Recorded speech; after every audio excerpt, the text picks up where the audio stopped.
حضرت ابو عبیدہ بن جراح رضی اللہ تعالیٰ عنہ نا اپنے گھر میں بیٹھ کے رو رہے تھے، روتے جا رہے تھے.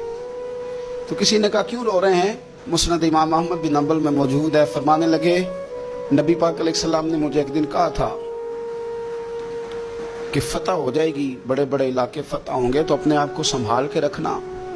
3 خادم تیرے لیے کافی ہیں، ایک جو گھر میں کام کاج کرے، ایک جو تیری خدمت کرے، ایک جو تیرے سفر میں جائے، اور 3 سواریاں تیرے لیے کافی ہیں. زیادہ لوگوں نے بڑے بڑے جانور رکھے ہوتے تھے نا، 3 سواریاں ابو عبیدہ تیرے لیے کافی ہیں، ایک تیرے سفر کے لیے، ایک مال و اسباب اٹھانے کے لیے، ایک تیرے غلام کے لیے.